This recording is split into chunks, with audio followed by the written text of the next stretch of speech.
सातवीं फेल, चुप हो जा। हेलो मेरे प्रिय ओटाको मित्रों, welcome back to the channel Pokedude X, जहां पे आपको एनिमे से रिलेटेड काफ़ी ज़्यादा कंटेंट देखने को मिलता है। तो मैंने पिछली वीडियो में मैंने एक पोल किया था कमेंट सेक्शन में, जिसमें मैंने आपको उचिहास और सेयन्स के बीच में चूज करने के लिए कहा था और मेजॉरिटी वोट सेयन्स के लिए आया था। तो here it is a complete history of the Saiyans race, यानी कि सेयन्स की हिस्ट्री की सारी बातें आज हम लोग इस वीडियो में डिस्कस करने वाले हैं। तो अगर आपको ऐसे ही कंटेंट चाहिए तो चैनल को कर देना सब्सक्राइब, वीडियो को करना like and share. So we will begin with our intro ahead.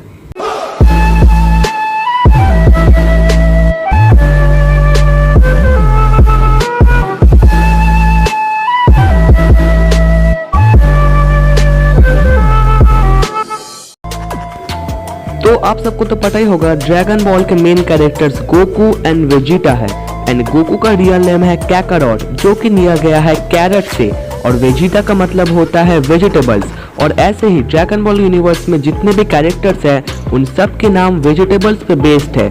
यहाँ तक कि वो जिस प्लैनेट में रहते थे, प्लैनेट सुडोला, जिसके बारे में हम बाद में बात करेंगे, उसका मतलब भी होता है सैलड।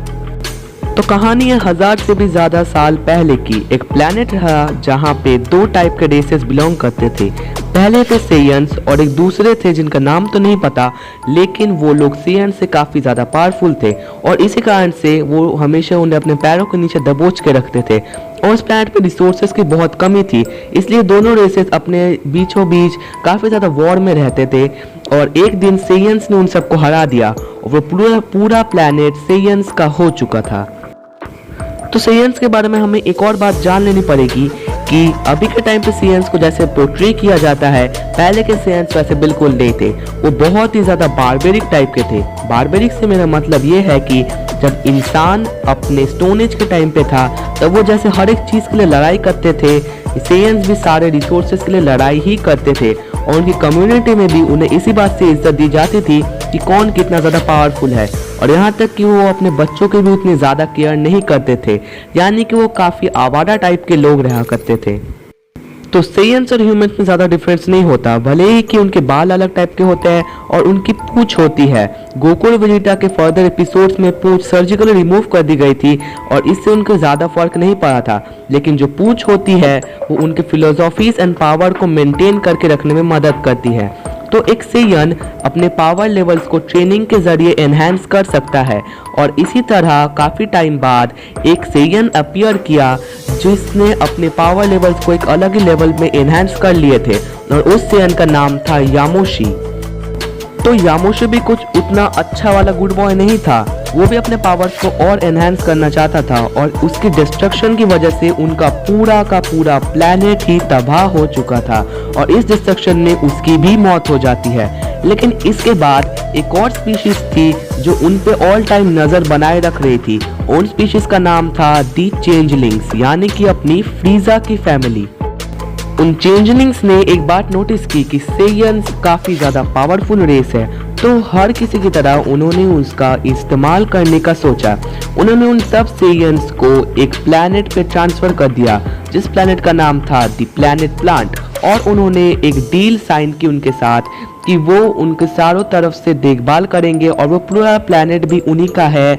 लेकिन इसकी मदद से उन सबको चेंजलिंग्स की मदद करनी पड़ेगी और चेंजलिंग्स का मेन मकसद ही था कि वो सारे प्लैनेट्स को एक साथ रख कर उन सब पे कब्जा करे। अब जब सेयन्स को प्लैनेट प्लांट पर ट्रांसफ़र किया गया, उनका मुकाबला हुआ एक और स्पीशीज से जिनका नाम था टफल्स। और टफल्स और ह्यूमंस में ज़्यादा डिफरेंस नहीं था और उनके पास एक काफ़ी ज़्यादा पावरफुल टेक्नोलॉजी थी जो कि सेयन्स के पास नहीं थी। और फिर 100-200 सालों तक उन दोनों के बीच में युद्ध चलता रहा और एक ऐसा टाइम आया जब सेयन्स ने उन सबको हरा दिया अपने फुल मून की मदद से। फुल मून के टाइम पर उनकी पूंछ की मदद से वो काफ़ी बड़े, मतलब काफ़ी ज़्यादा ही बड़े एप में ट्रांसफॉर्म हो जाते हैं, जिसकी मदद से उन्होंने उन सारे टफल्स को हरा दिया और तो और उनकी सारी टेक्नोलॉजी। तो जैसे सेयन्स ने टफल्स को हरा दिया, उन सब की टेक्नोलॉजीज सेयंस के पास आ गए, लेकिन उन्हें उसे यूज करना नहीं आता था। इस टाइम पे चेंजलिंग्स ने उन्हें उसकी टेक्नोलॉजी समझने में मदद की और इस टाइम पे जन्म हुआ फ्रीजा का।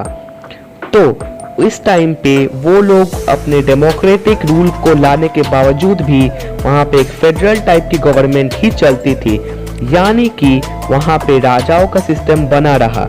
और तभी उनमें से सबसे पहला राजा उभर के आया जिसका नाम था किंग वेजिटा, जो कि वेजिटा के एंसेस्टर थे।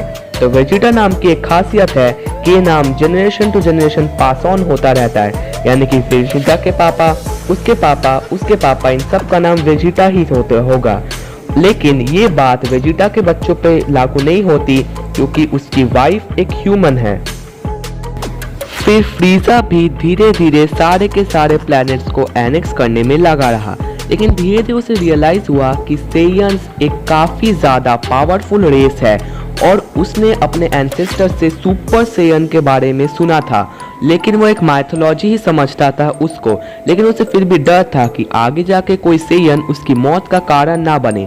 तो उसने डिसाइड किया कि उस सेयंस के प्लैनेट में से कुछ सेयंस को अपने पास रखकर बाकी के सारे सेयंस को मिटा देगा। एंड उसने एग्जैक्टली वही किया।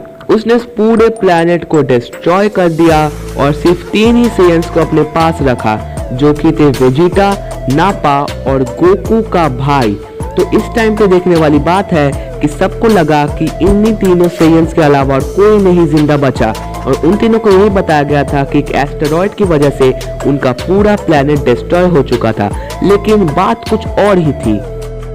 असल में बारडॉक, जो कि एक काफी ज्यादा पावरफुल सेयन था, उसने अपने छोटे बेटे गोकू को प्लैनेट के डिस्ट्रक्शन से पहले ही एक स्पेसशिप में बैठा के यूनिवर्स के किसी कोने में फेंक दिया था ताकि वो अपने आप जिंदा रह सके, और वो जाके टकराया प्लैनेट अर्थ के साथ। लेकिन ये बात किसी को भी पता नहीं थी। फिर धीरे धीरे जब वेजिटा, नापा और फ्रीजा प्लैनेट्स को एनेक्स करने लगे, तो जब उनकी मुलाकात हुई प्लैनेट अर्थ से, तब उन्होंने देखा कि एक और सेयन था जो अभी भी यहाँ पे जिंदा है, और वो है गोकू। लेकिन वो सब उसे एक काफी लो लेवल का सेयन समझते थे क्योंकि उसे ग्रो होने में और पावर अप करने में काफी टाइम लगता था। लेकिन बाद में गोकू ने सुपर सेयन अचीव किया and now he has mastered ultra instinct, और मांगा के चैप्टर्स में तो उसने टाइटन फॉर्म को भी अचीव कर लिया है। एंड सुपर सेयन अचीव करने के बाद तो उसने फ्रीजा को भी मार दिया था। भले ही वो एक टेम्पोररी डेथ थी, उसका चैप्टर किसी और दिन हम लोग कंटिन्यू करेंगे। लेकिन यही थी ड्रैगन बॉल यूनिवर्स की पूरी हिस्ट्री, जो कि इस 9 मिनट के वीडियो में मैंने आपको समझा दी है। इसके आगे की स्टोरी तो एनिमे में ही कंटिन्यू होती है एंड मेरे हिसाब से आपको वही देख के पता चलानी चाहिए। लेकिन आज के इस वीडियो के लिए इतना ही। हम मिलेंगे नेक्स्ट वीडियो में, और जो कि मोस्ट प्रोबेबली एक और थ्योरी वीडियो या फिर रीजन वीडियो होगी।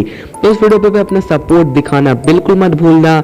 हम मिलेंगे अगले वीडियो में, तब तक इस वीडियो को प्लीज लाइक करना, शेयर करना। इस वीडियो को बनाने में दूसरे वीडियोस के मुकाबले काफी ज्यादा मेहनत लगी है।